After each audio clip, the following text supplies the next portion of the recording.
Here's Edwards with the leg. 40. This is from 45 and it's blocked. Davis goes left. Davis gets a block. Donovan Edwards down the sideline. Gets past Ransom. Lions scoop it up. Chris Davis. Touchdown, Michigan. Brad Haley will score. No flags. The Don.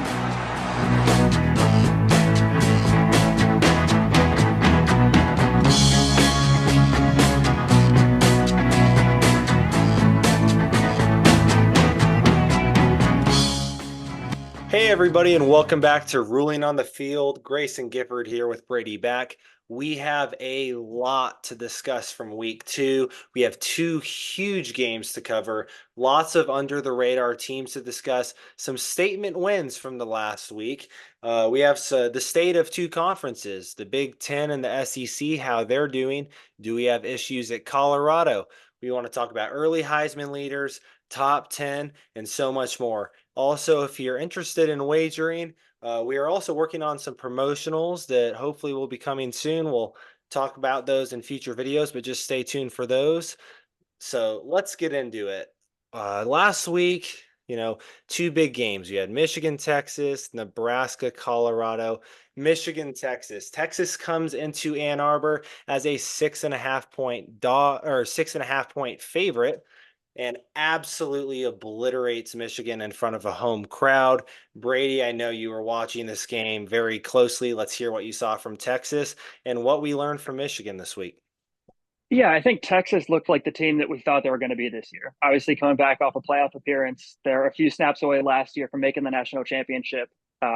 Texas is legit. I think playing at Michigan's a hostile environment, obviously, with the Mays out at the Big House. Especially even against the Michigan team that's not particularly good this year. We can talk about that in a second. I think Texas just looked dominant on both sides of the ball. And granted, their defense is probably propped up by the fact that Michigan doesn't have a quarterback right now. And some of the play calling in that game was kind of lackluster. But Texas looked like a legit playoff team, and I think a real threat to win the SEC this year. And then on Michigan's side, I think we kind of learned that, I don't know if we learned it, because I think we saw it in week 1, that Michigan doesn't have a quarterback. I think replacing J.J. McCarthy is going to be tough. It's kind of alarming to see how bad the offense looked at times.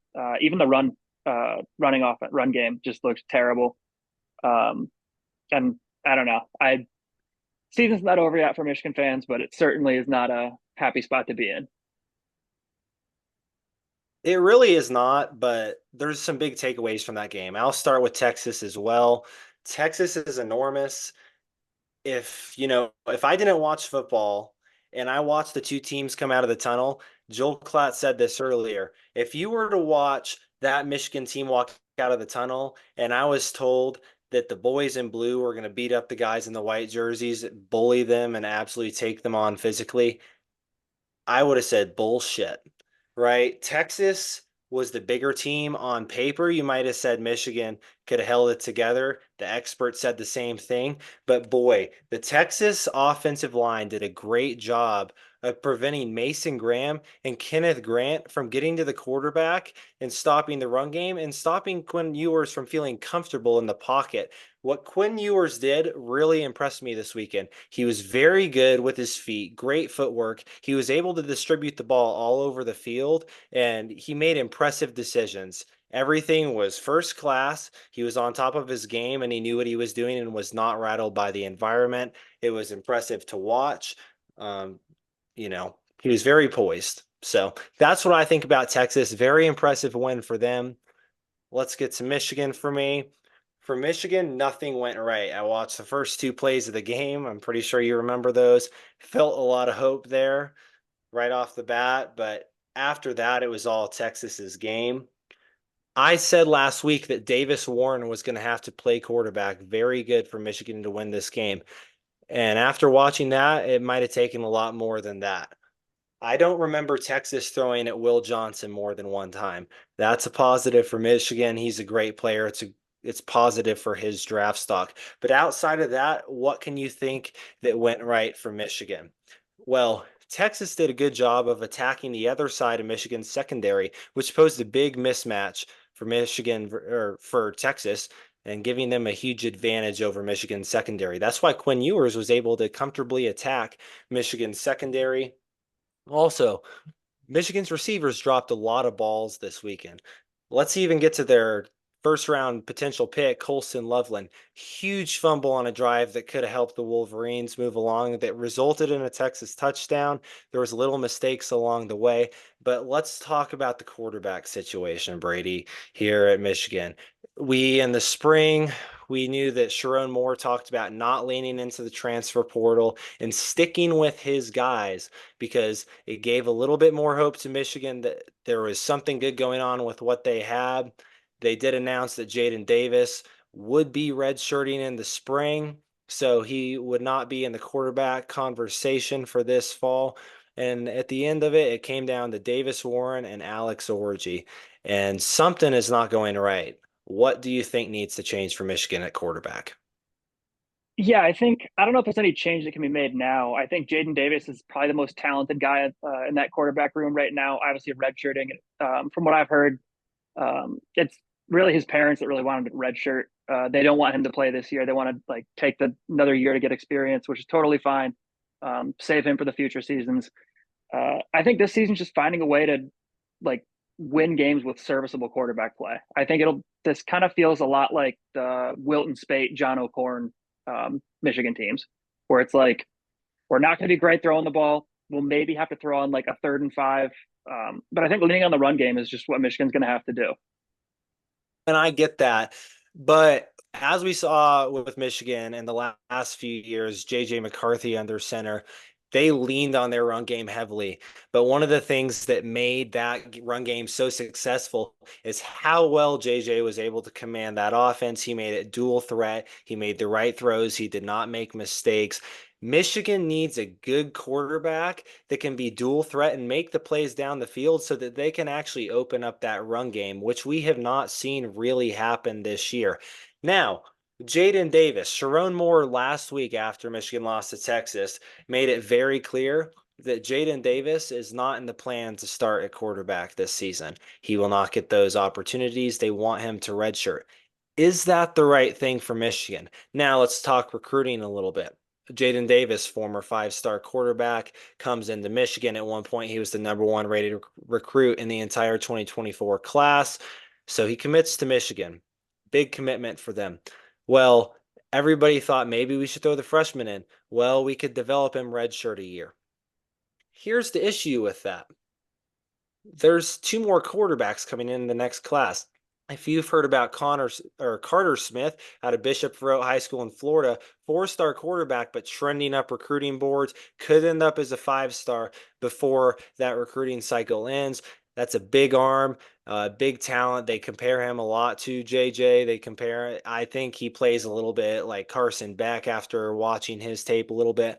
And then we have a very projectable 5-star quarterback coming in the class after that, and Brady Hart. It would make sense, in my opinion, for Michigan to play Jaden Davis this season because you want to expose that young talent to get as many reps as possible, especially in a year where there's a little bit of rebuilding, so that Michigan can continue getting better. And next season, a little bit more veteran experience for Jaden Davis would help pay dividends to that Michigan offense. But it doesn't seem like Sharon Moore wants to go that way. What do you think?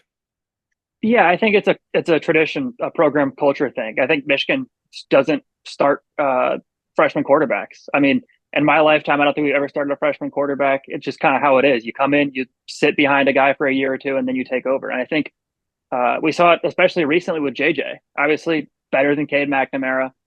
He sat behind Cade for the year and then ended up beating him for the quarterback job. I think it's just a program thing. But what I'm interested to see is how they're able to develop Jaden Davis over the next few years. Do you think that he has potential to be like what JJ was to Cade in the future? Do you think we even start to see him not as a starter, but get some reps later in the year? Yeah, I'd be shocked if he gets any meaningful reps that aren't in garbage time this year. I think it's going to be a development year for him. And Michigan really hasn't been known to be the quarterback developing factory.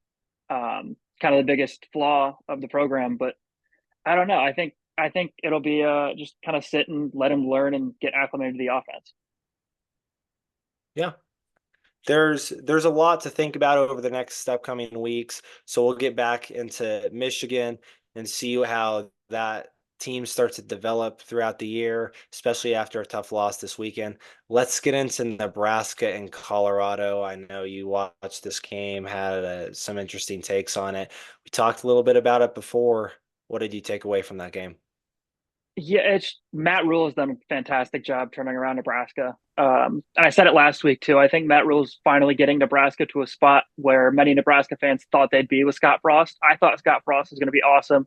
Um, the Matt Rule rocks. I think he's really kind of reinvented his career after the failure that was his time in Carolina. And on the Colorado side, I think it's I'm a Dion guy. I like Dion, obviously one of the best to ever play, but it's embarrassing. And I think the biggest embarrassment piece of this is not even how they played on the field, not even this final score. It's I think their attitudes afterwards.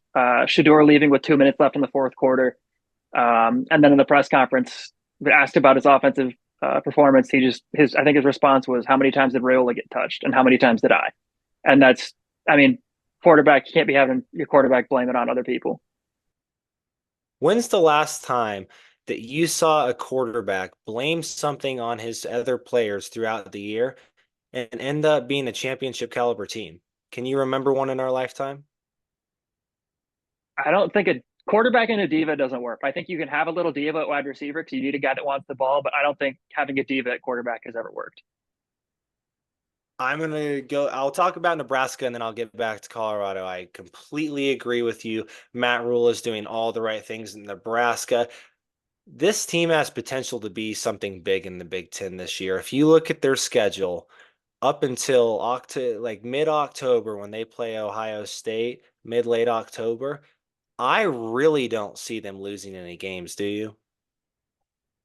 I don't know. I think there's a real chance they could be 8-0 heading into Columbus.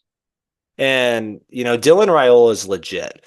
I think that, a lot of people are skeptical of him, the next Mahomes. He does a lot of things that mimic him. I think it's a little bit corny, but you know what? He gets the job done on the field. He's a leader. I'm excited to see what he does. Back to Colorado. Colorado has issues, and it is a culture problem. I love Dion as a player and a person, just like you said, but he is not getting the job done as a coach. With the amount of money and NIL deals that Colorado has poured into that football program since Dion joined, you should be able to turn a program like that into a championship caliber team in this era of college football.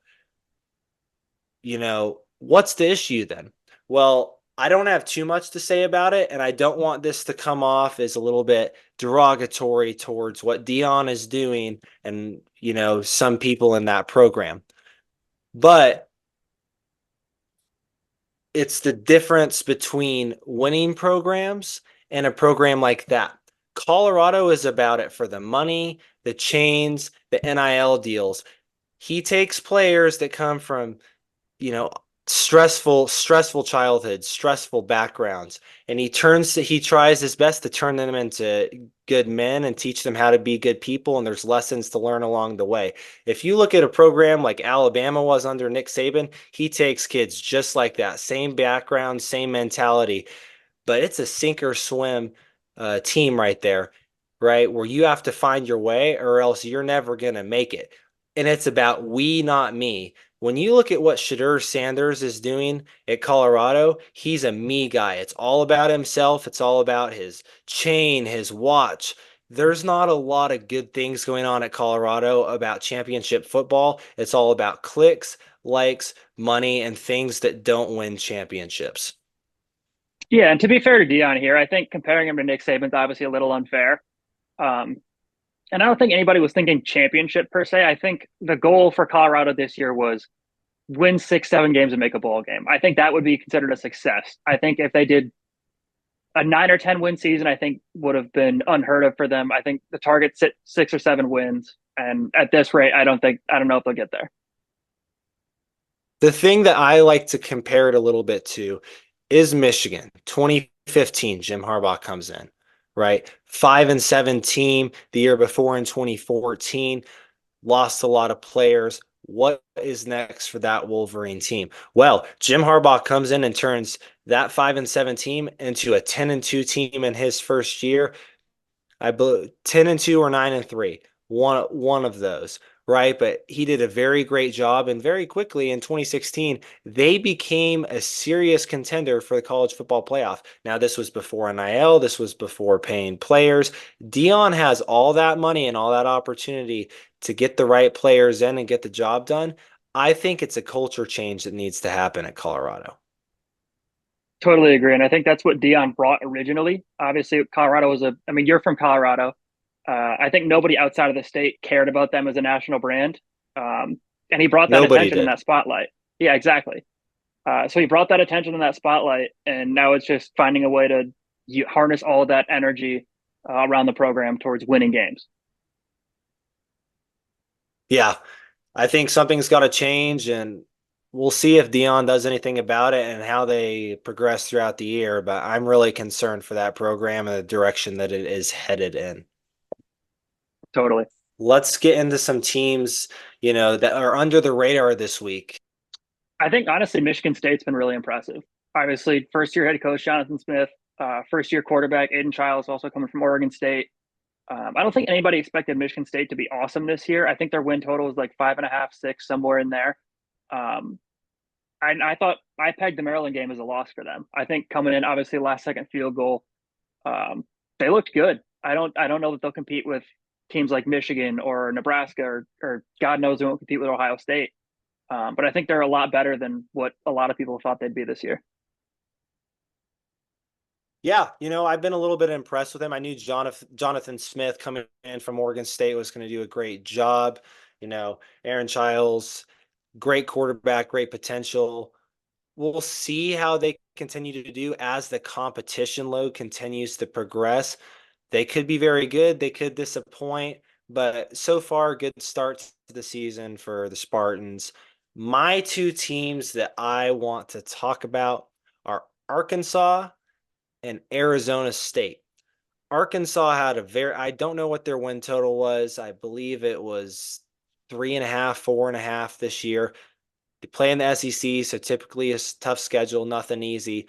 They lost this weekend, but they did go into Stillwater and put up quite a fight. 2 overtime game against the Cowboys. In no way do I expect Arkansas to compete with the top dogs in the SEC. But I think that they for sure got over that win total, and they might be in a bowl team, maybe a 7-win team this year. I think that there's potential in that program. I don't know how Sam Pittman's going to hold up there, but I think that over the next few weeks, we're going to really see how that team is and whether or not they can hold up to my expectation. Now, Yeah, Arizona State, I agree. do you have anything about Arkansas? I think watching that Oklahoma State game, it certainly felt like they were trying to lose that game for 3 quarters. And I think, like you said, I think if they make a bowl game, I think Sam Pittman's job saved. Anything less, I think he's gone. Correct. Arizona State, I'm just impressed with how they've done. We haven't heard a lot about Arizona State over the recent years. I mean, Jaden Daniels, once he left there, you haven't heard a lick from that program. Sam Levitt, I think he's doing a great job. I think they're, at quarterback. I think that we'll continue to see how they go throughout the season in the Big 12. I believe they're Big 12 this year, right? Yep.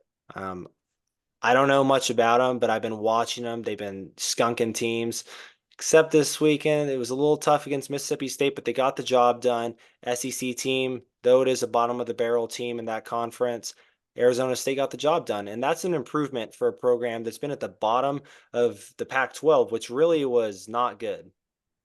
Yeah, I think Arizona State's one of those teams, obviously former Pac-12 team, that's always very fun to watch. They play in weird games, like the Pac-12 After Dark thing.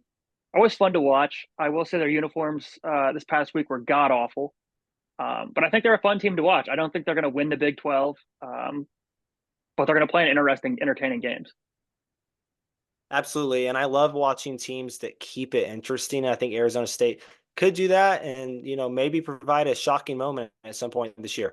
We will see. Let's get into talking about a few teams, what you think about them. Let's start with number one, Boise State. Contender or pretender?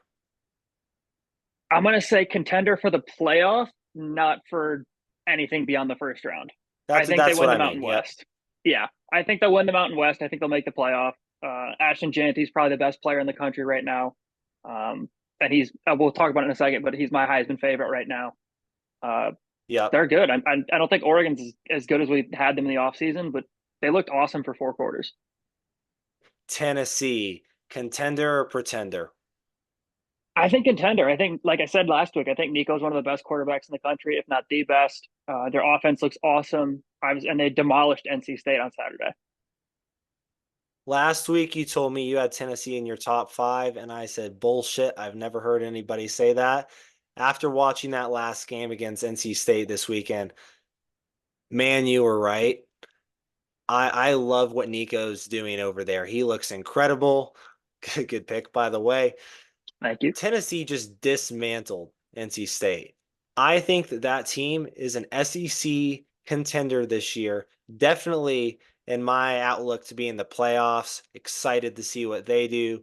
Third team, Ohio State. There's no doubt that they're a contender, but what did you see from them and what impresses you?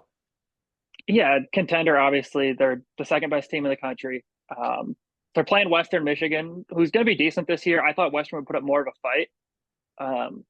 But Ohio State was damn near covering the spread by themselves near halftime. They're going to make the playoff. They're probably going to win the Big Ten. Can we talk a little bit about Jeremiah Smith? Go for it. I mean, he's a stud. Last He's week, the next guy. I said that freshman Jeremiah Smith was going to be somebody to watch out for in the upcoming years. Well, he made his presence 2 weeks in a row, although against some weak teams in college football over the first 2 weeks. I think Jeremiah Smith has potential to be one of, if not the best receiver in the Big Ten this year as a true freshman. I think that he also has a little bit of Heisman potential. We'll talk about that later. But I'm just excited to see what he does this season. As much as I hate Ohio State, he's one of my favorite players to watch right now. Yeah, and he's fun to watch. I hate that he's wearing a Buckeye uniform doing it, but he's fun to watch. Let's talk about the state of two conferences, the SEC and the Big Ten. Let's start with the Big Ten. Originally, I said Oregon was my pick to win the Big Ten this year. They were a lot of people's pick to be a national championship winner, but in their first 2 games, nothing has impressed, narrowly escaping Boise State and barely beating an FCS team in Idaho. Is Ohio State now in a league of their own in the Big Ten, or is there anybody else that's contending with them? Yeah, I think Ohio State's the clear-cut number one in the Big Ten. Granted, they haven't played the greatest competition so far, but they've looked heads and tails above everybody else. And I think the caliber of opponent they've played so far is right on par with probably a little weaker than who Oregon's played so far. And Oregon's just struggled. So I think Ohio State's the clear favorite to win the Big Ten. One of the teams I want to talk about a little bit is USC. Nobody really saw it coming. Everybody said the physicality that USC was going to have to deal with, the weather, all of that in the Big Ten was going to be a surprise for them. So far, we've seen them have a big win against LSU and a great win this past weekend as well. Do you think USC can be a serious contender in the Big Ten this year? Yeah, I don't know. I think they'll be fun to watch. It's still only September, so we haven't really seen them play any Big Ten conference games or have to travel to Northwestern to play in 20-degree temperatures. So we don't really know how that weather aspect of playing in the Midwest is going to challenge that team. I still think they're a little soft on defense. I'd always bet the USC over if you're asking me to place a wager. But they're going to be fun to watch. Now let's get to the SEC. The SEC, in my opinion, has so many contenders this year. Let's start with it. Big games coming up this year. Georgia at Ole Miss. Georgia at Texas, which is potentially a game of the century set up for October 19th, number 1 versus number 2. Then we also have Georgia at Alabama. Tough schedule for Georgia. They are a contender. We'll see how that happens. We'll talk about it in a minute. More big games. Tennessee at Georgia. So Georgia finally gets one of their tough games at home. Then we have Texas, Oklahoma. Oklahoma, Ole Miss, and Tennessee, Oklahoma. There's so many contenders in this conference. What do you think of each of them? Yeah, I think Georgia's a clear-cut number one. Not much to say there. They've looked awesome through 2 weeks. Tennessee's a fun team on offense. I think we're kind of seeing what Josh Heupel can do when he has a decent quarterback. We saw it with Hendon Hooker a few years ago. Alabama, I'm not really sure yet. I think Jalen Milroe is awesome. I think Kalen DeBoer is going to do a fine job. I wouldn't be shocked if they still go 8-4, 9-3 this year. Texas, obviously, we've talked about them a bunch today. They're fantastic. Oklahoma, I'm not concerned about at all. I think Oklahoma's a 7-8 win team. I'm not too high on Oklahoma myself, but the others I'm very interested in. Now, let's talk a little bit about Georgia's season. I said last week Georgia was the best team, but I'm not high on them this year because of their schedule. I am going bold and saying that Georgia is going to lose 2 regular season games this year. They will still make the playoffs, but they're going to lose at Texas and they're going to lose at Ole Miss. I think the road environments that Georgia is going to have to face is going to get to them. In my opinion, I think Texas will win the SEC this year, or at least their division. Maybe they'll lose in the SEC championship, but I see them going 12-0 or 11-1. That's what I said at the beginning of the season after just waxing Michigan. I really don't see them losing a game. Everything works out for them in their favor. Most of their tough games are at home. Do you think Texas has the potential to win the SEC outright this year? Yeah, I think Texas is. We saw it last Saturday, dismantling Michigan. I think they've got the talent on both sides of the ball to win the SEC. I'm going to disagree with you about the Georgia thing. I think Okay. I think Texas can beat Georgia. I don't see Ole Miss even at home beating Georgia. I think we talk ourselves into the same thing every year with Ole Miss, where they have one big game on their calendar, whether it's Alabama, LSU, or Ole Miss coming to, or Georgia coming to town, and we all do the same dance every year, where it's like, oh, Ole Miss is going to beat these guys at home, and then it's a 20-point blowout. There's a lot of mixed opinions about Ole Miss. As you said, Brady's not very high on it. I am. I think this SEC season is going to be very interesting, especially over the next 4 or 5 weeks or so. See how all of this starts to pan out. There's some big matchups. I'm very excited and looking forward to all of those games. All right. So, Heisman, give me your top five. Ooh, top five. I'd say Ashton Janty probably number one, even though the books still have him at plus 3,500. Quinn Ewers is probably two. I think Nico's working his way from Tennessee. I'm not going to try to pronounce his last name. He's working his way up that list. Carson Beck. And number five, I think maybe Raiola, just because I think it's going to be a quarterback award. That's kind of what it's turned into. Yeah. And I have Quinn Ewers at number one. I think, he's played the best of all the quarterbacks. Tough game on the road this week. Somebody has to, do something better. Go on the road, win a big game, and, outperform him the rest of the season. Maybe he steps back after, a loss or two at some point this year. We'll see how that goes. Right now, he's my favorite for the Heisman. Coming in second place behind him, I have Cam Ward. I think Cam Ward's been one of the best quarterbacks so far to start the season. I think Cam Ward has potential, to win the Heisman.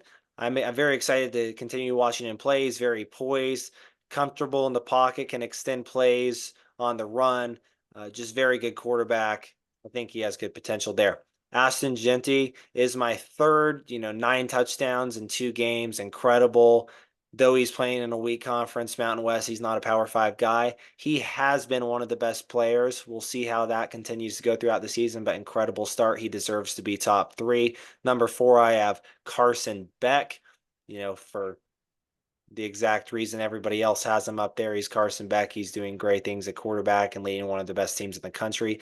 And at 5, I have Nico, right? So it is mostly a quarterback award, but I do have Ashton Genty in there. Yeah, and I think if you're to play something now in week 2, I think Janty's a smart bet, just because of your value. He's got 9 touchdowns through 2 weeks, 459 yards through 2 weeks, and most books still have him around plus 3,500. That's fantastic odds for a guy that could very much be there in New York in December. Throw $10 on it if you want. Yeah, exactly. Easy. Yeah. All right, top 10. Let's get into our top 10 to close out the show. Who do you have at number one? Yeah, I'll run through this quick here. No shocker, it's Georgia. Yep. I'm tied. I have Texas and Georgia tied at number one. Okay, yeah, I've Who's got your number Texas two? at two. So same thing, yeah. Texas at two. It's really a 1A, 1B with Georgia and Correct, Texas. But correct. yeah, It could go either way. Both of those programs have shown that they are at the top of college football compared to the rest. Who do you have at number three? I've got Ohio State. There's nobody else to Ohio put there. State for me as well. Nothing changes that. Now things can get interesting. Who do you have at number four? I've got Bama.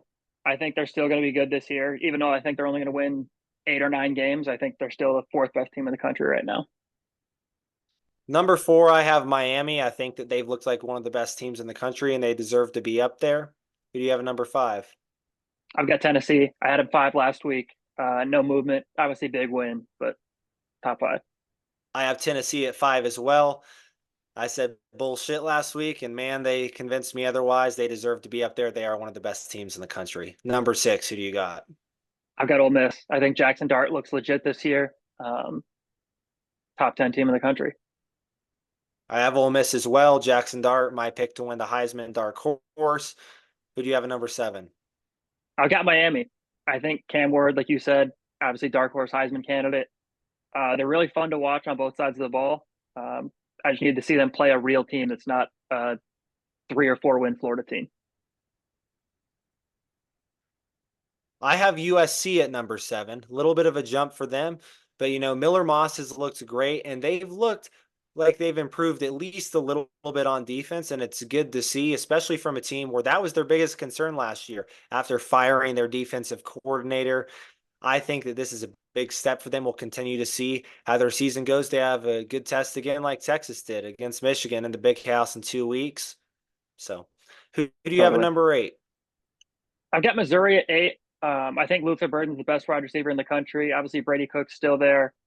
Um, I just don't think their defense is very good, and I think that's going to be the kind of thing that holds them back this season. But I've got them at 8 right now. At number eight, I have Alabama. I think Kalen DeBoer is doing a good job of, taking over for a program that has tons of expectations for him. But they have a very tough schedule coming up. And after last week's performance against USF, especially in that first part of the game, they did pull away in the fourth quarter. I do have a little bit of concerns about their team, their scheme going forward. So I do have them at 8. Who do you have at 9? I've got Penn State at 9. It looked like it could have been tragedy there in Happy Valley for a while with Bowling Green, but I think they're still good enough to compete in the Big Ten this year. I have Penn State at 9 as well. Drew Aller looks a little bit more concerning. Last week, I said that he looked comfortable making the throws from the pocket. This weekend, he struggled a little bit, looked a little bit more like last year. They were able to pull away with that win, but a little bit of a step back for the Nittany Lions. Who do you have at number 10? I've got Oregon. For as bad as they've looked through 2 weeks, they're still 2-0, and they could play spoiler for Ohio State in the Big Ten this year. Oregon was my pick to win the national championship until they lose a game. It's really hard to change that. But I do have Missouri at number 10 this week. I think that Brady Cook, Luther Burden, that team looks lethal on offense. But like you said, the defense is a question, and they have some tough tests this year. We'll see how they're able to hold in that tough SEC conference. Last thing, for those that are wondering where we have Michigan ranked this week, where do you have Michigan ranked? If I didn't write it down, if I had to guess, I'd put them around 18 or 19. The AP poll has Michigan listed at 17. I have them listed at 20. There's no team bias here. We're just honest people. Michigan has to prove something to get back. Mm-hmm. And right now, I think they're stuck on the very top end of the top 25. And, they're one loss away from not being in it. Yeah, right. They look like an 8-win team right now. Their defense is still very good, but their offense stinks right now. Well, Brady was a good time talking with you tonight. We have one more episode coming this week before the third week of the season gets underway. So that being said, Grayson Gifford, Brady Back, thank you for joining us. Take care. Go Blue.